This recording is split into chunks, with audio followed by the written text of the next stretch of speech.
बच्चों, आपका स्वागत है साइंस जीवी चैनल पे। बच्चों, अब आपका एग्ज़ाम बिल्कुल ही नज़दीक आ चुका है। कल आपका एग्ज़ाम है और आप उस एग्ज़ाम से पहले ये वीडियो आपके लिए काफ़ी इम्पोर्टेंट होने वाली है। अब किस तरह से लास्ट के कुछ टाइम में आपको रिवीजन करना है, क्या करना है और एग्ज़ाम से रिलेटेड और भी जानकारियाँ वो इस वीडियो में हम आपसे शेयर करेंगे। तो फटाफट वीडियो को लाइक कर दो और इसको शेयर ज़रूर कर देना अपने दोस्तों तक। तो जैसा कि आप सबको पता है 22 यानी कल संडे को आपका एग्ज़ाम है, ठीक है। और इस एग्ज़ाम में कितने लोगों ने फॉर्म भरा है, क्या हुआ है, क्या क्या इंस्ट्रक्शंस होनी चाहिए, वो सब हम इस वीडियो में डिस्कस करने वाले हैं। तो स्टार्ट करते हैं। तो अगर सबसे पहले देखें तो आपको पता है ये एग्ज़ाम जो है 9th और 11th क्लास के बच्चों के लिए कोचिंग के लिए है। और टोटल जो है अभी जो जानकारी प्राप्त है, टोटल 32,000 स्टूडेंट्स ने फॉर्म भरा है, जिसमें से 11th के लगभग 12,000 स्टूडेंट्स ने 12,000 स्टूडेंट्स 11th के फॉर्म फिल किया है और जो 20,000 अप्रॉक्सीमेटली 9th के स्टूडेंट ने फॉर्म फिल किया है, ठीक है। और इसमें भी आपको पता है 100 जेई के लिए सेलेक्ट होंगे और 50 मेडिकल के लिए। तो इन 12,000 में और इधर 20,000 में कंपटीशन, तो 9th में थोड़ा सा कंपटीशन ज़्यादा है एज़ कम्पेयर टू 11th। तो ये आपको ध्यान रखना है। ये नीट के लिए 50 है और ये आपका जेई के लिए 100 बच्चों का सिलेक्शन होना है, दोनों में सेम, 11th में भी और 11th में भी जेई और नीट के लिए। तो ओवरऑल कितने स्टूडेंट ने नीट का फॉर्म भरा है ये जानकारी अभी अवेलेबल नहीं है, बट फिर भी आप अप्रॉक्सीमेटली मान के चलो, अगर 12,000 है तो लगभग 4,000 के आसपास लोगों ने नीट का भरा होगा और 8,000 के आसपास लोगों ने जेई का भरा होगा। तो आपको 4,000 में से 50 सीट पे आना है और इस केस में लगभग 8,000 लोगों ने नीट का और 12,000 ने लगभग जेई का फिल किया होगा अप्रॉक्सीमेटली। तो आपको इन 12,000 में से 100 के अंदर आना होगा और अगर नीट की तैयारी करनी है तो 8,000 में से 50 स्टूडेंट के अंदर आपको सेलेक्ट होना होगा। देखने में बहुत मुश्किल लग रहा है, लेकिन उतना मुश्किल नहीं है, क्योंकि सभी स्टूडेंट्स आपके ही लेवल पे हैं। जिस लेवल पे आप हो उसी लेवल पे सभी हैं। सभी के लिए एग्ज़ाम पहली बार नया आया है। 11th क्लास के जो स्टूडेंट्स हैं उनके लिए ज़्यादा मुश्किल नहीं है, क्योंकि पूरा जो सिलेबस है वो 10th के पैटर्न पे आना है और 10th का अभी आपने बोर्ड दिया है, आपने अच्छे से तैयारी की है, तो आपको ज़्यादा टेंशन नहीं लेना है। जो 10th का बोर्ड का पैटर्न है उसी को आपको कंटिन्यू रखना है। लास्ट मिनट में अगर आप देखो तो लास्ट मिनट में कुछ फार्मूलेज, मैथ्स के कुछ इंपॉर्टेंट चैप्टर्स एक बार गो थ्रू कर जाओ। फार्मूलेज की एक लिस्ट बना लो, जैसे ट्रिग्नोमेट्री में साइन थीटा वगैरह के जो फार्मूले हैं उसके थोड़े बहुत देख लो। फिर जो मेजरमेंट वाले हैं जैसे एरिया, वॉल्यूम, उन सब से रिलेटेड क्वेश्चंस आते हैं, उसको थोड़ा सा अच्छे से फार्मूला लर्न कर लो। हालांकि 10th वालों के लिए इजी है, क्योंकि उन्होंने अभी बोर्ड दिया है तो आप आसानी से उसको कर सकते हो। फिर अब इसमें जो बायो का है, बायो और केमिस्ट्री सारा कुछ आपका 10th क्लास से ही पूछा जाना है। तो आपने तो सारा कुछ पढ़ा है 10th में, क्योंकि 10th में बोर्ड था तो पूरा बुक आपने पढ़ी है, तो आपके लिए उतना मुश्किल नहीं होने वाला। बस आपकी तैयारी थोड़ी अच्छे से रिवाइज करके रखो, आसानी से आप कर लोगे। लेकिन जो मुश्किल होने वाली है वो है 9th वालों के लिए, क्योंकि इनका तो सिलेबस 8th में इन्होंने काफ़ी कम पढ़ा है। तो इसलिए, क्योंकि बायो के जो मोस्ट चैप्टर्स हैं वो आपने पढ़े थे, इसलिए बायो की वीडियो मैं नहीं लेके आ पाया। और केमिस्ट्री और फिजिक्स से कुछ चैप्टर्स छूट गए थे, तो उसकी वीडियो मैंने अपलोड कर दी है, आपने देख ली होगी। नहीं देखी तो लास्ट मिनट आप देख सकते हो, ठीक है। तो आपको सबसे पहले टेंशन नहीं लेनी है, ये नहीं सोचना इतने बच्चों मेरा होगा या नहीं होगा। आपको अच्छे से तैयारी करनी है, अच्छे से एग्ज़ाम जाके देना है। अब अगर देखें एग्ज़ाम में, आपको पता है पैटर्न की अगर बात करें तो एग्ज़ाम आपको पता है 75 क्वेश्चंस का होने वाला है। और इन 75 क्वेश्चंस जो है, हर एक क्वेश्चन 4 मार्क का है अगर आप सही कर जाते हो, और नेगेटिव का 1 मार्क है अगर आप गलत करते हो। ये आप ध्यान रखना, नेगेटिव 1 है अगर आप गलत करते हो, पॉजिटिव 4 है अगर आप सही करते हो। तो आप हर एक सब्जेक्ट में, जैसे फिजिक्स, केमिस्ट्री और मैथ्स या बायो, दो जो भी है, आप टारगेट लेके चलो कि पहले सही सबसे पहले आपको एग्ज़ाम में क्या करना है कि आपको सबसे पहले जो बिल्कुल करेक्ट आपको लगे वो करना है आपको, ठीक है। करेक्ट क्वेश्चंस पहले करने हैं और बाद में आपको टाइम ऐसा। और एक और प्रॉब्लम हो जाती है खासकर मैथ्स में और फिजिक्स में कि आप एक क्वेश्चन पे अटके रह जाते हो और आपका टाइम बहुत ज़्यादा उसमें वेस्ट होता है। तो अगर कोई क्वेश्चन आपको थोड़ा सा मुश्किल लग रहा है उस टाइम पे, तो उस फ़िलहाल के लिए उसको स्किप कर दो और आगे बढ़ जाओ।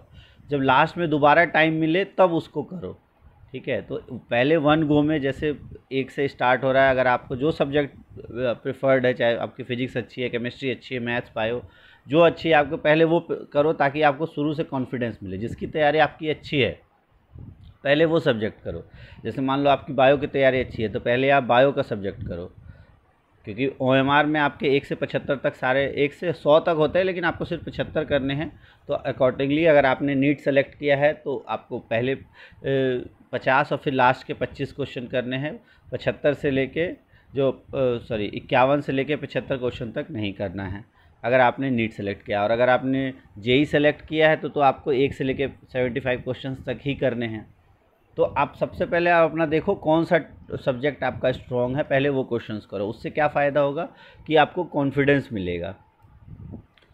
तो एग्ज़ाम के टाइम में कॉन्फिडेंस बहुत ज़रूरी है, क्योंकि ये आपको बाकी पेपर्स करने में भी हेल्प करेगा। तो सबसे पहले जो आपका फेवरेट सब्जेक्ट है, जिसकी तैयारी आपकी सबसे अच्छी है, वो करो, ठीक है। बेटर रहेगा पहले आप क्या कहते हैं, अगर आप नीट की तैयारी कर रहे हो या जेई की, पहले केमिस्ट्री कर लो आप, और उसके बाद अगर जेई का कर रहे हो तो मैथ्स का कर लो, उसके बाद फिजिक्स, क्योंकि मैथ्स लास्ट में थोड़ी सी आपको टाइम लग जाएगा। तो इसलिए बेटर है कि पहले केमिस्ट्री, मैथ्स और फिजिक्स के जितने एक बार में हो जाए उतने कर लो, और बाकी फिर बाद में रिवीजन करने के लिए। टाइम आपके 2 आवर्स का टाइम है, तो टाइम बहुत ज़्यादा नहीं है। केमिस्ट्री आप कोशिश करो, अगर 2 आवर्स को स्प्लिट करें तो 2 आवर्स में 120 मिनट है, तो 120 मिनट में कोशिश करो कि केमिस्ट्री आप 20-25 क्वेश्चन है तो 20 से 30 मिनट में आप इसको कर जाओ, ठीक है। फिजिक्स जो है वो आप 30 से 40 मिनट में कर जाओ। तो अगर देखो तो यहाँ पे 50 मिनट होते हैं, तो मिनिमम आपके पास 70 मिनट मैक्सिमम 70 मिनट बचेंगे, और ये आपके 50 मिनट मैक्स, तो 50 से 70 मिनट आपके पास मैथ्स के लिए बच जाएगा। तो इस तरह से आप आसानी से कर सकते हो। तो इस तरह से आप टाइम आप घड़ी पहन के जा सकते हो, लेकिन ये ध्यान रखना आपको जो डिजिटल घड़ी है वो अलाउड नहीं होगी, और कोशिश करना कि घड़ी ना ही पहनो। आपको वहाँ पे वॉल क्लॉक होगी, टाइम टू टाइम आपको बता दिया जाएगा, ठीक है। तो ये पैटर्न पे आप एग्ज़ाम देने की कोशिश करना। और बायो है आपका, तो पहले आप बायो, केमिस्ट्री और बाद में फिजिक्स कर सकते हो। बायो भी कम टाइम में होता है, तब आप फिजिक्स पे थोड़ा सा टाइम ज़्यादा लगा सकते हो। तो पहले गो में मान लो आपके 175 क्वेश्चन से पहले गो में आपके 50 क्वेश्चन ही हुए, तो आपको टेंशन नहीं लेनी है। 50 क्वेश्चन हो गए आपके। अब जो 25 क्वेश्चन है, आपने क्वेश्चंस पहले देख लिए हैं, अब देखो जो क्वेश्चंस आपसे हो सकते हैं वो क्वेश्चंस को ढूंढो और फिर आप उनको करो। और ज़रूरी नहीं है कि आप करो ही। अगर आपके 50 के 50 आपको लगते हैं आपके सही हो गए हैं, और बिल्कुल रिस्क आपको नहीं लेना है, नेगेटिव मार्किंग है इसमें, तो रिस्क आपको नहीं लेना है। लेकिन अब कोई क्वेश्चन है जिसमें आपको 50-50 चांस लग रहा है कि हाँ इसका ये ऑप्शन है, तो ऐसे क्वेश्चंस को आप ट्राई कर सकते हो, वो भी तब जब आपके 50 बिल्कुल सही हो जाए, ठीक है। जिसमें आपको 2 ऑप्शंस में कन्फ्यूज़न हो, ए और बी, ABCD 4 ऑप्शंस होते हैं ना। मान लो 2 ऑप्शंस आपको पता चल गया कि इसमें से नहीं होना है, तो 2 ऑप्शंस में कन्फ्यूज़न हो तो आप थोड़ा ट्राई कर लेना, लेकिन ज़्यादा रिस्क आप नहीं ले सकते, क्योंकि नेगेटिव मार्किंग है तो बहुत बार आपको नुकसान भी उठाना पड़ सकता है।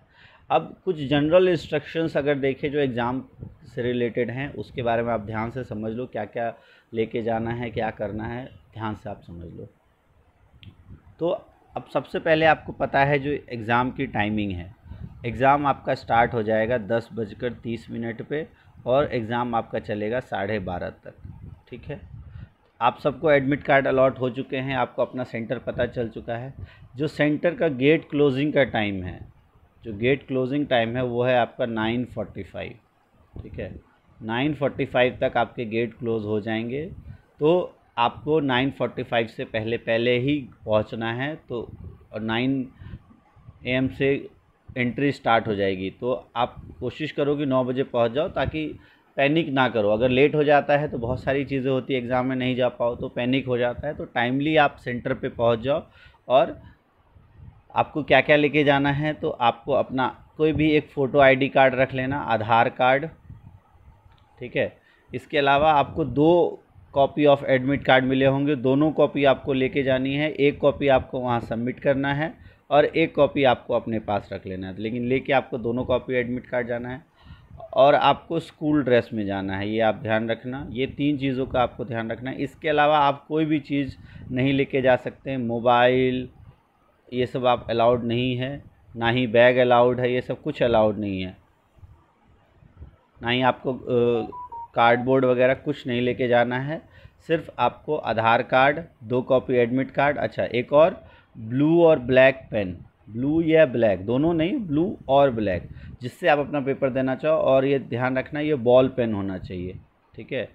अच्छा, इसमें एक कोशिश करना कि पेन आप वैसा लो जिसका जो निब है पेन का वो थोड़ा सा मोटा हो, क्योंकि अब मान लो आपको सर्कल करना, आप बहुत पतले वाला ले लिया आपने तो काफ़ी थोड़ा सा टाइम लग जाएगा।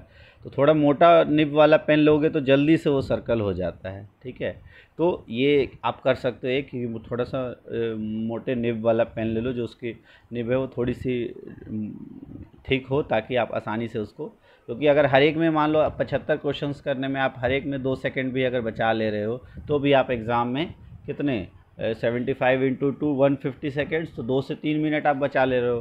तो वो स्ट्रेटेजी है, तो अगर आपका टाइम कम रहता है तो आपको आधार कार्ड, ये आप अभी रात को ही रेडी कर लो। Aadhaar card, 2 copy of admit card, आपका स्कूल ड्रेस में जाना है, ब्लू ब्लैक पेन, ठीक है।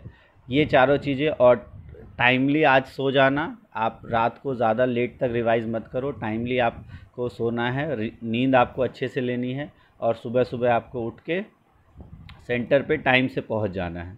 और टाइम से पहुंचने के बाद अब 12:30 आपका एग्ज़ाम ख़त्म होगा, और आपको पता है OMR वाला एग्ज़ाम होना है, तो इसमें आपको एग्ज़ाम में जो भी आपको फ़िल करना है OMR, उसको बहुत ही ध्यान से फ़िल करना है, ठीक है। आपको अलर्ट रहना है फ़िल करते टाइम, क्योंकि अगर आपने कुछ गलती की तो दोबारा OMR आपको नहीं मिलेगा, और थोड़ी सी गलती के कारण आपका पूरा जो ये चांस है ये आपसे छिन सकता है। तो इसलिए जो भी आपको फ़िल करना है, अगर आपको नहीं पता है तो उसको अच्छे से पहले देख लो, और जो आपको कन्फ्यूजन है तो अपने इन्विजिलेटर से पूछ लो कि इसमें क्या भरना है सर। अपनी तरफ से कुछ मत करो जब तक आपको कन्फ्यूजन है, पहले कन्फ्यूजन क्लियर है तभी आप फिल करना। सिग्नेचर सही जगह पे करने हैं आपको। बहुत बार होता है आप सिग्नेचर, इन्विजिलेटर सिग्नेचर पे अपने सिग्नेचर कर देते हो, तो ऐसा नहीं करना है। अच्छे से पूछ लो, जहाँ स्टूडेंट सिग्नेचर है वहाँ सिग्नेचर करना है, थंब लगाना होगा तो थंब वहाँ लगाना है। ये सारी सुविधाएँ हालांकि इन्विजिलेटर आपको बताएंगे, बट फिर भी आपको अपने तरफ से भी ध्यान रखना है। और एग्ज़ाम स्टार्ट होने से पहले आपको जब OMR मिलेगा, OMR फिल करते टाइम दोनों साइड आप अच्छे से देख लेना कि कोई चीज़ आपकी छूट तो नहीं गई है। अगर वो छूट जाएगी तो आपका OMR इवैल्यूएट नहीं होगा। और जो ABCD 4 ऑप्शंस होते हैं उसमें से किसी एक को ही सर्कल करना है। एक से ज़्यादा अगर आप सर्कल करोगे तो वो इनवैलिड माना जाएगा, नेगेटिव मार्किंग हो जाएगी। तो ये चीज़ आपको ध्यान रखना है। और जैसा आपको पता है, इससे पहले भी मैंने बताया था कि हर सेक्शन के बाद आप अपनी OMR को फिल कर लो। जैसे आपने सेक्शन A कर लिया 25 क्वेश्चन, तो पहले वो 25 क्वेश्चन आप फिल कर लो, ताकि आपको बाद में दोबारा ना आना पड़े। उससे होता क्या है कि जैसे आप लास्ट में जब OMR को फिल करने लगते हो तो बाय चांस नंबरिंग में अगर एक नंबर की भी गड़बड़ होगी, मान लो 25 के बाद 26 क्वेश्चन आपको फिल करना है, 26 का आपने उसमें मार्क कर रखा है A और 25 का B, और मार्क करते टाइम गलती से अगर 25 की जगह आपने 26 का B कर दिया, और इस तरह से फिर बढ़ते जाते हो, तो लास्ट के 3-4 क्वेश्चन जब गलत हो जाते हैं तब आपको ध्यान आता है अरे ये कुछ इसमें गड़बड़ हो गई है, और वो दोबारा आप सही कर नहीं सकते। इसलिए बेटर है पहले एक सेक्शन कंप्लीट करो, उस सेक्शन के जितने भी OMR हैं, जो भी आंसर आपको करना है फिल, उसको सही से फिल कर लो, और उसके बाद नेक्स्ट आप करो। तो ये आप ध्यान रखना है, आपको ज़्यादा आपको टेंशन नहीं लेनी है। अच्छा, अब अगर हम देखें एग्ज़ाम जब भी आपका होगा, और कोशिश होगी कि कल इवनिंग तक दोनों के आंसर की 11th और कल इवनिंग 22 तक दोनों के आंसर की अपलोड हो जाएंगे। आप अपने आंसर की चेक कर सकते हो इसी चैनल पे। तो इसको आप सब्सक्राइब आपने कर ही लिया होगा, नहीं किया है तो ज़रूर इसको सब्सक्राइब कर लो, और इस वीडियो को लाइक ज़रा कर दो, और आप आराम से तैयारी करो। सभी को ऑल द बेस्ट एग्ज़ाम के लिए, और अच्छे से आप अपना एग्ज़ाम दो, और जितने भी लोगों की तैयारी है अच्छे से आप सेलेक्ट हो जाओ। Thanks for watching. साइंस जेवी। और कोई क्वेरी हो तो आप कमेंट बॉक्स में लिख सकते हो। और आपको अब आपकी जितनी तैयारी होनी थी हो चुकी है। अब आप ज़्यादा टेंशन मत लो, मैथ्स कैसा आएगा, साइंस कैसा आएगा। अब आपको कुछ नहीं करना है, जो आपकी प्रीवियस तैयारी है उसी के बेस पे होगा। थोड़े बहुत फार्मूलेज मैथ में अगर आप लास्ट टाइम भूल जाते हो फार्मूलेज, तो फार्मूलेज ज़रूर देख लो, ठीक है। So all the best, thanks for watching science जेवी।